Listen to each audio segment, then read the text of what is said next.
आज की वीडियो में सभी दीदी बहनों का स्वागत है। तो सभी दीदियों को नमस्कार। तो दीदी वीडियो शुरू करते हैं। अगर कोई महिला स्वयं सहायता समूह में जुड़ी हुई है तो समूह से जुड़ी हुई महिला समूह से लोन लेती है या कर्ज लेती है। अगर समूह की महिला की अचानक मृत्यु हो जाती है तो क्या वह लोन का पैसा माफ़ होगा या नहीं होगा। तो दीदी इसके बारे में बात कर लेते हैं। स्वयं सहायता समूह से लोन लेती हैं तो अचानक उस महिला की मृत्यु हो जाती है तो क्या वह लोन का पैसा माफ़ किया जाएगा या नहीं किया जाएगा।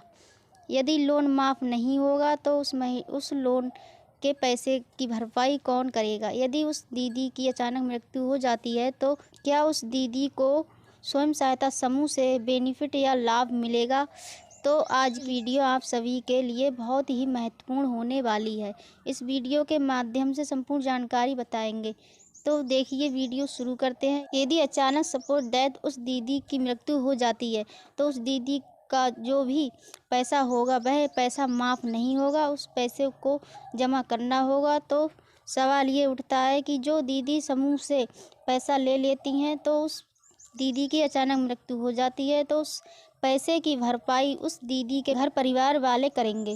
जब वह दीदी समूह में जुड़ती है तो उनका नाम जुड़ता है और उनके पति का नाम जुड़ता है। तो उनके समूह में कितने सदस्य हैं उनका सारा बायोडाटा फीड किया जाता है।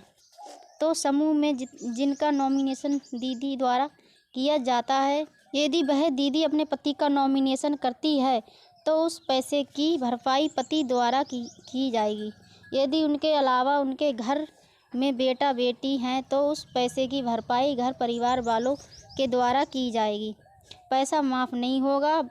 जो भी बकाया ऋण रहेगा, लोन रहेगा, उस लोन की भरपाई करनी होगी। बकाया जो भी लोन की घर परिवार वालों के द्वारा की जाएगी। क्योंकि दीदी ये स्वयं सहायता समूह है। स्वयं सहायता समूह में पैसा माफ़ नहीं किया जाएगा। कुछ लोगों का कहना है कि ब्याज दर में छूट मिल सकती है या नहीं मिल सकती है। यदि आपके समूह में मान लेते हैं 10 सदस्य हैं तो समूह की 10 दीदियां चाहें तो ब्याज दर में छूट दे सकती हैं। यदि समूह की सभी दीदियां बोल रही हैं कि जो नियम सबके ऊपर लागू है वह नियम आप पर भी लगेगा तो आपको पूरा ब्याज मूलधन जमा करना होगा। तो आपको वहाँ पर पूरा ब्याज मूलधन जमा करना है। तो ब्याज दर में आपको किसी भी प्रकार की रियासत नहीं मिलेगी। यह समूह में निर्भर करता है।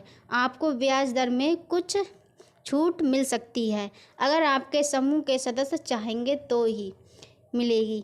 और आपको जो भी समूह का बकाया ऋण है ब्याज आपको पूरा टोटल करके जमा करना होगा। अब आगे लोगों का सवाल है कि जो भी दीदी समूह में जुड़ी हैं तो अचानक उनकी मृत्यु हो जाती है तो उनके घर परिवार वालों को बेनिफिट लाभ मिलेगा। तो इसके बारे में बात कर लेते हैं।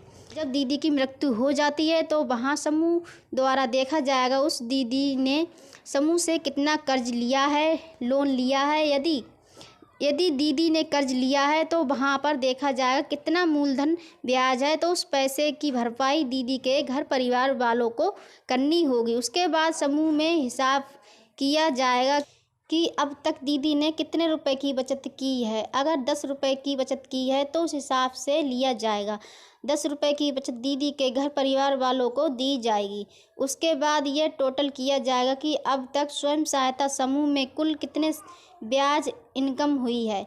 तो उस दीदी के हिसाब से जो भी धनराशि पड़ेगी ब्याज की धनराशि दीदी के घर परिवार वालों को दी जाएगी। दीदी के द्वारा जीवन ज्योति बीमा, जीवन सुरक्षा बीमा किया गया है तो इस बीमा का लाभ जो भी घर परिवार वालों को दिया जाएगा। और इस बीमा के अंतर्गत 2 से 2.5 लाख तक का बेनिफिट मिलता है। तो यही सारे लाभ जो हैं जिस महिला की अचानक से मृत्यु हो जाएगी तो उस महिला के घर परिवार वालों को दिया जाएगा। लेकिन यह भी ध्यान रहे कि जो भी दीदी समूह से पैसा लेती है वे कर्ज के रूप में लेती हैं। यदि अचानक सपोज उसकी डेथ हो जाती है तो उनका बकाया पैसा घर परिवार वालों को ही जमा करना पड़ेगा। तो ये पैसा माफ़ नहीं होगा। तो दीदी मैं आशा करती हूँ मेरे द्वारा बताई गई जानकारी आपको अच्छी लगी। अगर जानकारी अच्छी लगी हो तो वीडियो को लाइक, शेयर और चैनल को सब्सक्राइब जरूर कर दें। मिलते हैं अगली वीडियो में एक नई जानकारी के साथ। तब तक के लिए धन्यवाद।